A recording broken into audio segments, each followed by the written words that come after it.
My name is Elena Vance. I'm 34 years old. And if there is one brutal truth I learned while navigating the treacherous waters of my childhood, it is this. In the Vance household, roles were assigned at birth, and they were non-negotiable. I was never the chosen one. That title belonged exclusively to my younger sister, Bella. To my parents, Mark and Susan, Bella was treated like some flawless treasure, a porcelain doll that had to be protected from the jagged edges of the real world. Her life seemed to come with a personal cheat code. I watched from the sidelines as she had her rent paid in full for luxury apartments she didn't appreciate, and her reckless credit card debts cleared without a single lecture. Meanwhile, every milestone I reached was brushed aside like dust on a mantle. For years, I kept my mouth shut. I worked double shifts. I built a career from the ground up without expecting a safety net. And yet, nothing I did ever matched the blind devotion my parents offered her. They defended her chaos, funded her whims, and rescued her from every disaster she engineered. I was just the daughter who was low maintenance. But last December proved something I never wanted to admit. They didn't just favor her. They believed they owned me. The explosion happened at a family dinner that was supposed to be a peaceful holiday gathering. All it took was one innocent question from my aunt to shatter the illusion. Suddenly, the air left the room. Bella stared at me with eyes that went from bored to predatory in a split second. My mother's face twisted into a mask of pure indignation, as if my success was a personal insult to their struggle. When the truth about my secret $38 million deal finally slipped out, the reaction wasn't pride, it was war. Bella dropped to the floor, wailing theatrically, demanding I write her a check for $12 million on the spot. My mother started screaming that I was selfish, insisting I owed the golden child a fair share of my life's work. If you want to know how a single sentence turned a quiet evening into the moment I finally decided to cut ties forever, stay with me until the very end. Trust me, this one gets unbelievable. Before I unravel the legal nightmare that followed, make sure to subscribe and hit the like button so you don't miss the details of how I fought back. Long before I had a bank account or a driver's license, I understood the invisible architecture of our home. It wasn't written in a rule book or discussed over Sunday pancakes. Yet, it dictated every breath we took. My sister, Bella Vance, was the sun, and I was just a minor planet expected to stay in a quiet, distant orbit. Mark and Susan never explicitly stated they preferred her. They didn't have to. The family budget and the emotional energy in the room did the talking for them. Bella's desires weren't treated like requests. They were treated like urgent mandates. If she needed top-tier equipment for a gymnastics phase that lasted 3 weeks, the credit card came out. If she wanted to quit piano because the teacher didn't get her vibe, my mother was on the phone firing the instructor within the hour. Meanwhile, I learned that anything I wanted had to be debated, and anything I needed had to be earned. I wasn't told to explore my passions like Bella was. I was told to be reasonable, a phrase my father used so often it felt like my middle name. Whenever Bella faced a minor inconvenience, a chipped nail, or a forgotten permission slip, it was treated like a massive household emergency. My parents would drop everything to fix it. But when I struggled, it was framed as a character-building opportunity. It didn't matter if Bella actually deserved the spotlight. She occupied the role of the golden child so naturally that challenging it felt like fighting gravity. I cataloged the differences in a mental ledger. If I brought home an A on a difficult history exam, I got a distracted good job. If Bella brought home a C- but tried her best, we went out for a celebratory pizza. When I started a new hobby, the question was, is this going to cost money? When she started one, the question was, how can we support your dreams? Even as kids, the hierarchy was unmistakable. She got the window seat. I got the middle. She got the last cookie. I got the lecture on sharing. I became the silent problem solver, the one who stopped asking because silence was less painful than rejection. I don't remember hating her back then. I remember watching her move through life with the terrifying confidence of someone who has never had to justify your existence. She walked through our home like she owned the floorboards, while I learned to walk on my toes. Our Aunt Tessa was the glitch in the matrix. She was the only one who ever looked at me with a knowing expression, a gaze that lingered a second too long, as if she wanted to apologize for a crime she didn't commit. She never openly fought the system, but her eyes held a validation I didn't get from Mark or Susan. That look was my only proof that I wasn't crazy. As we grew older, the imbalance didn't shrink. It calcified. My parents acted like catering to Bella was a law of nature. And every time I adapted, every time I swallowed a complaint, the dynamic tightened. By the time I turned 18, the roles were set in stone. Growing up this way didn't make me bitter immediately. It made me self-reliant. But deep down, a quiet realization took root. If I ever wanted a life that was truly mine, I would have to build it from scratch, because no one was coming to save me. Adulthood didn't arrive with a celebration or a key to the city. It arrived with a U-Haul truck and a profound sense of relief. The moment I turned 18, the distance between my reality and the Vance family fantasy widened into a canyon. I moved out the second I had saved enough from waitressing to cover a deposit on a studio apartment that smelled faintly of old coffee and damp drywall. But it was mine. No one could walk in and demand I change the channel or clean up a mess I didn't make. For the first time, my thoughts didn't have to navigate a minefield of someone else's moods. College wasn't the party scene everyone talked about. It was a grind of 6 a.m. alarms, stale sandwiches, and textbooks bought used online. I enrolled at the local community college because it was the only safety net I could afford to weave for myself. Every dollar had a name and a purpose. I taped a budget to my fridge that was so strict, buying a latte felt like a reckless splurge. Structure was my lifeline. While my world revolved around making rent and keeping my GPA up, Bella's path unfolded like a VIP experience. My parents secured her a gorgeous 2-bedroom apartment near campus, fully furnished, with utilities covered. They called it setting her up for success. When she switched majors from psychology to fashion merchandising because the reading was too heavy, they applauded her for finding her true calling. She had the freedom to fail, restart, and fail again without ever feeling the ground shake beneath her feet. I knew she wasn't maliciously taking resources from me, but she certainly never questioned why the faucet only poured in her direction. That part stung more than the struggle itself. She accepted every bailout as if it were her birthright. Meanwhile, every decision I made required a risk assessment. A flat tire meant skipping a grocery trip. During those years, I worked multiple jobs to survive. I was a barista in the morning, a tutor in the afternoon, and eventually, a night shift logistics coordinator at a massive distribution center. The warehouse job paid better, and that was the only reason I stayed, even when exhaustion clung to me like a second skin. Some nights, I'd stare at the blinking cursor on my screen at 3 a.m., wondering how other people slept 8 hours a night.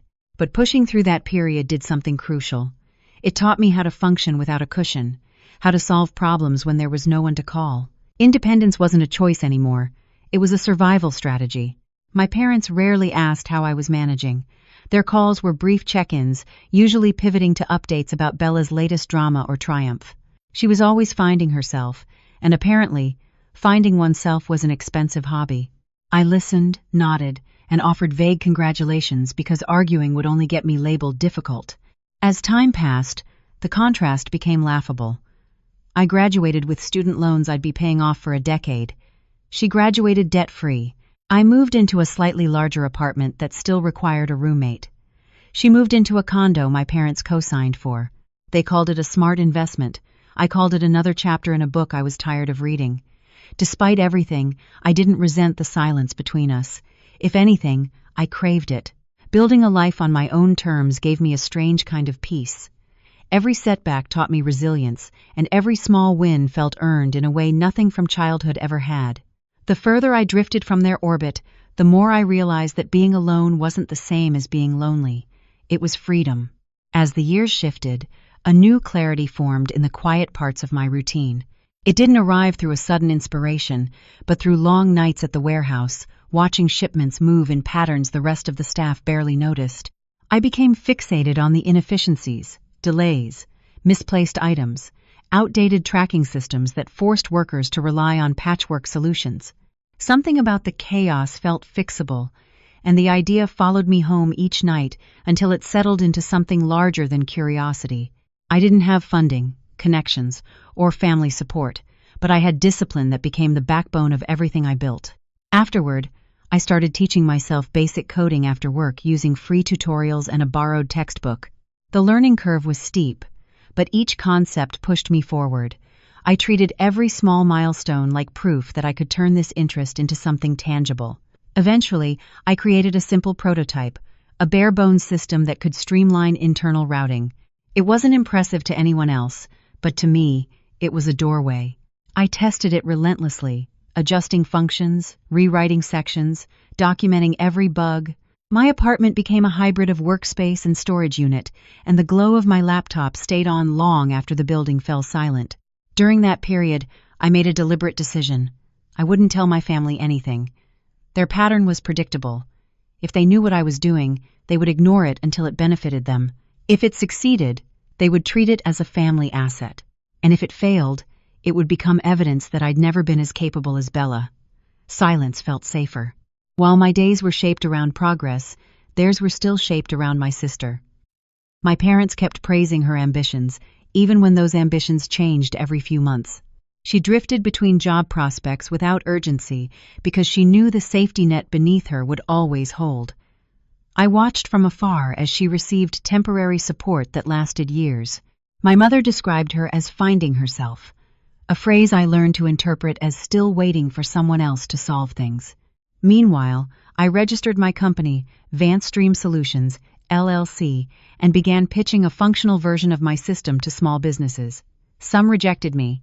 Some didn't understand the value, but a few listened. A small distribution center became my first client, and the moment they agreed to implement the system, something inside me shifted. It wasn't pride. It was validation, the rare kind that comes from earning ground no one offered you before. The workload became overwhelming quickly. I balanced freelance contracts during the day with system development deep into the night. My bank account fluctuated in uncomfortable ways, but the progress felt worth every sacrifice. There were moments I questioned whether the effort would ever amount to anything, but giving up never entered the equation. Too much of my life had been spent proving I could handle things alone. Quitting would have meant accepting the narrative my parents had always painted for me. As the company expanded, I began reaching levels of responsibility I never imagined. I hired my first contractor, then a second. I secured a modest office space on the outskirts of town, just big enough for 2 desks and a whiteboard covered in deadlines. I learned negotiations, invoicing, investor meeting skills no one had prepared me for. Each challenge became another layer of armor. Throughout all of it, I remained invisible to my family. They assumed my life moved in quiet, predictable lines. Each time I visited, the conversation revolved around Bella's next plan, next expense, next reinvention. The distance between us was no longer emotional. It was structural. They didn't ask questions about my work, and I didn't offer answers. It was easier that way. Silence prevented expectations, assumptions, and intrusions. Growth didn't feel triumphant. It felt steady, earned, and private. As momentum gathered around VanStream Solutions, the pace of my life shifted into something I could barely recognize. The quiet structure I once relied on evolved into a relentless cycle of meetings, revisions, and decisions that carried weight I never anticipated. The company no longer felt like a side project.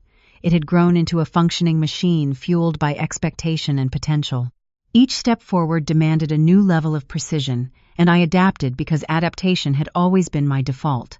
Eventually, investors began approaching with interest that felt more serious than any pitch I had ever received. I met with each one cautiously, testing their intentions, evaluating whether their goals aligned with the integrity of the product. Success didn't feel like pride yet, but it felt tangible, something I could trace back to every night spent working through exhaustion. The acquisition talks began quietly. A mid-sized tech group requested a demo, then requested financials, then scheduled follow-up meetings that lasted hours. Every document I handed over represented years of discipline condensed into numbers and graphs. I kept my emotions controlled, not out of indifference, but because the possibility of something this large didn't feel real enough to celebrate. When the offer finally arrived, I reread the email several times to make sure I hadn't misunderstood it. They valued the company at $38 million and wanted to finalize within the quarter. The contract wasn't a surprise after the negotiations, but the number still felt surreal.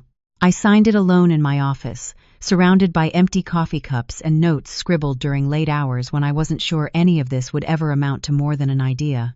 There was no announcement, no triumphant call, no celebration. I saved a copy of the signed agreement, closed my laptop, and sat in silence as the weight of the moment settled into something complicated. I had never expected applause, but the absence of it felt sharper than I wanted to admit. Keeping it private wasn't a strategic choice. It was instinct. Everything in my upbringing had taught me that anything of value could be twisted into obligation if shared prematurely, so I said nothing. Not to Mark or Susan, not to Bella, not even to relatives who tended to treat information like currency.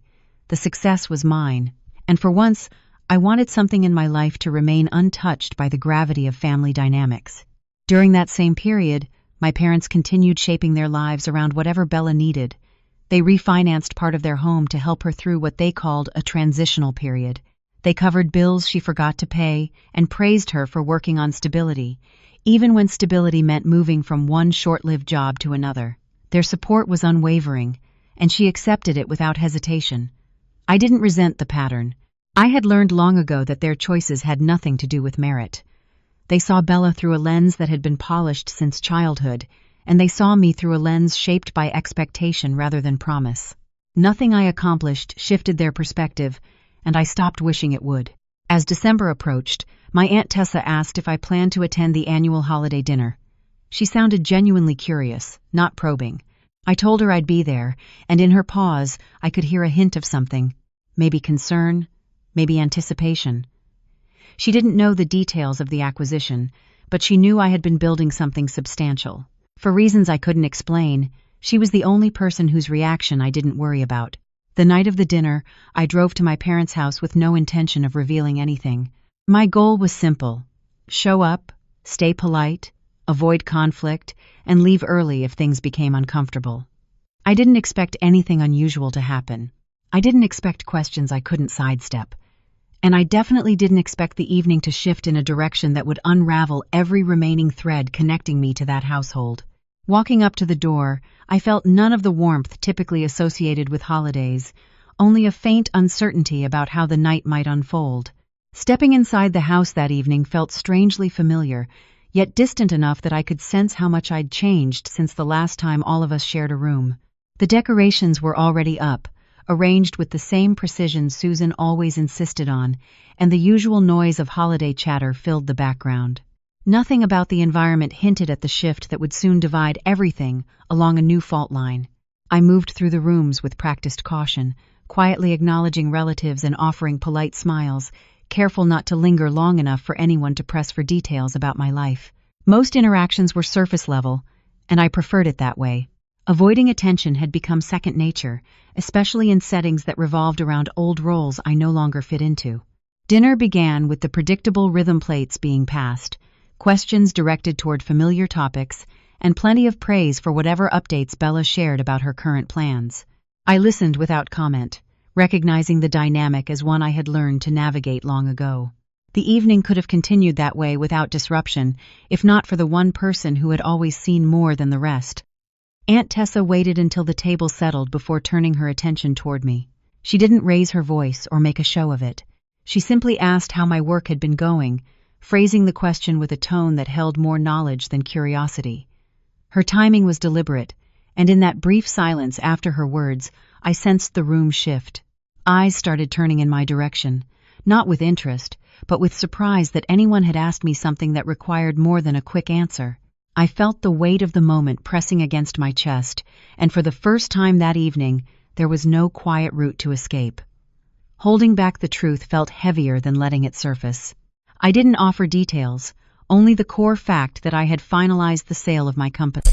I stated the number 38 million without embellishment, keeping my voice steady, not because I wanted to impress anyone, but because I refused to disguise the work behind it. The table fell into a silence so complete it felt unnatural. Every expression around me shifted, not gradually, but with abrupt certainty, as if each person needed a moment to confirm they'd heard correctly. Shock hit first, then disbelief, and then something far sharper. The atmosphere tightened in a way that didn't require words to interpret. My mother's posture changed, rigid and cold, carrying a tension I recognized from years of unspoken expectations. My father froze completely. But the most jarring shift came from Bella. The expression she wore wasn't confusion or curiosity, it was a kind of panic that came from seeing a world she relied on tilt dangerously out of place. Her reaction built quickly. The quiet shock dissolved into visible agitation, her breathing unsteady as the number settled into something she couldn't rationalize. I could feel the energy around her collapsing, as if the stability she'd always assumed was now slipping through her fingers. The entitlement that had followed her since childhood didn't vanish. It surged. The realization that I had built something so substantial without their awareness scraped against the narrative Bella had always lived inside. The tone of the room shifted further when judgment replaced silence. Expressions hardened. Questions formed behind narrowed eyes. None of it needed to be spoken aloud for me to understand the accusations gathering around me. They weren't impressed. They weren't proud. They were incredulous that something significant had occurred without their permission, involvement, or benefit. What unsettled them wasn't the success itself. It was the independence behind it. The idea that I had built a future that didn't pass through their approval threatened the structure they'd upheld for years. My sister's distress deepened as she processed the implications, and the tension spreading across the table made it clear that every unspoken assumption in our family had been abruptly overturned. Their reactions were not about the number I'd said. They were about what that number meant in a household that had never expected me to matter. What followed did not explode all at once. It unfolded in quiet stages, the way a crack spreads through glass long before it finally shatters. Life went back to something that looked normal from the outside. But underneath, there was a constant sense that something was moving just out of sight, pulling at the edges of whatever was left between me and that house. The first sign came in the form of a bank alert from my primary institution. It was the kind of message I normally skimmed and deleted, but this one held numbers that did not belong to any plan I had made. Large transfers had been attempted from accounts linked to my name toward a destination I did not recognize. None of them had gone through, but they were close enough to feel like someone breathing on the back of my neck. When I called to verify the activity, the details they were allowed to share lined up with information only a narrow circle could have known. Security questions I had never given to anyone else had been answered correctly. Contact information connected to my parents' address appeared in the access log. No one at the bank said the word, but the implication sat there between the lines. Someone with intimate access to my history had tried to turn that knowledge into opportunity. The realization did not arrive as a sharp burst of anger.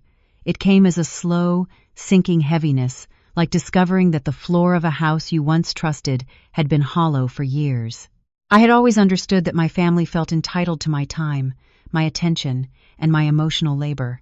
Seeing evidence that they felt entitled to my money down to the level of passwords and accounts changed something fundamental in me. Self-preservation became less of an idea and more of a duty. I reached out to Harper, the attorney I had been referred to months earlier but never fully engaged. Sitting across from her in a quiet office, I laid out everything I knew: what the bank had flagged, the long history of financial favoritism toward Bella, and the pattern of pressure that had intensified since my success became visible. She listened without flinching, then began outlining the steps needed to protect what I had built. Through Harper, I brought Ben into the picture to untangle the financial threads. He built a clear record of how much support had flowed toward Bella over the years, how often Mark and Susan had stepped in to absorb her mistakes, and how completely my own path had been separate from that safety net. Seeing the numbers lined up on paper made the imbalance impossible to frame as imagination or sensitivity. It was structure, it was proof. Marcus handled the technical side, gathering logs and documentation from the bank with proper authorization. He traced connection points back to devices and locations that matched my parents' routines. Nothing about his work relied on emotion. It was timelines, access points, and consistent patterns. The more he uncovered, the harder it became for me to pretend any of this could be written off as confusion or a harmless misunderstanding. With those pieces in place, Harper moved things out of the realm of family tension and into formal legal action. Letters went out. Restrictions were placed on who could contact my financial institutions. Claims were filed that forced Mark, Susan, and Bella to respond in writing instead of behind my back. The tone of their messages shifted from moral pressure to defensive explanations. The moment they realized there were consequences beyond my discomfort, the impact reached further than they expected. Their accounts drew scrutiny. Their attempts to move money raised questions they could not easily answer. Credit lines tightened. People they were used to impressing began to hear a version of events that did not match the story they had tried to tell about a selfish daughter withholding her share. Reputation, once treated as a shield, became another thing that could crack. Bella felt the shift sharply. Without easy access to new funding, she could no longer treat obligations as suggestions. The house payments that had once been cushioned became heavy. The car that had seemed like a symbol of status turned into a financial burden she could not carry. Selling things she once took for granted was not revenge from my side. It was a natural outcome of living without someone else's resources, quietly filling the gaps. As all of this moved forward, I made quieter changes of my own. I moved to a different place, one that carried no shared history and no expectation that I would drop by out of habit. I tightened my circle to people who saw me as a person, not as a reservoir to draw from. I put more of my energy into work that mattered to me, mentoring others, supporting projects that aligned with the values I had carved out on my own. Cutting contact was not a single moment. It was a series of choices, ignoring calls, letting messages go unanswered, blocking channels that had once been open by default. There was grief in that, but it was the kind that comes from finally admitting a truth you have resisted for too long. I was not walking away from a loving support system. I was stepping out of a structure that had always required me to shrink so someone else could feel big. Looking back, what happened with the money is almost the least important part of the story. The real fracture came from realizing just how quickly people who claimed to love me could justify crossing every line when they believed they were owed something. The attempts to reach into my accounts were not just about greed, they were about entitlement. The moment that control slipped, they chose violation over respect. If there is anything I want someone listening to this to take away, it is this. Shared blood with someone does not mean you owe them access to your future. Support is earned through respect, not demanded through guilt. Boundaries are not betrayals. They are the only way to protect what you fought to build when no one else believed you would build anything at all. I did not cut ties because I stopped caring.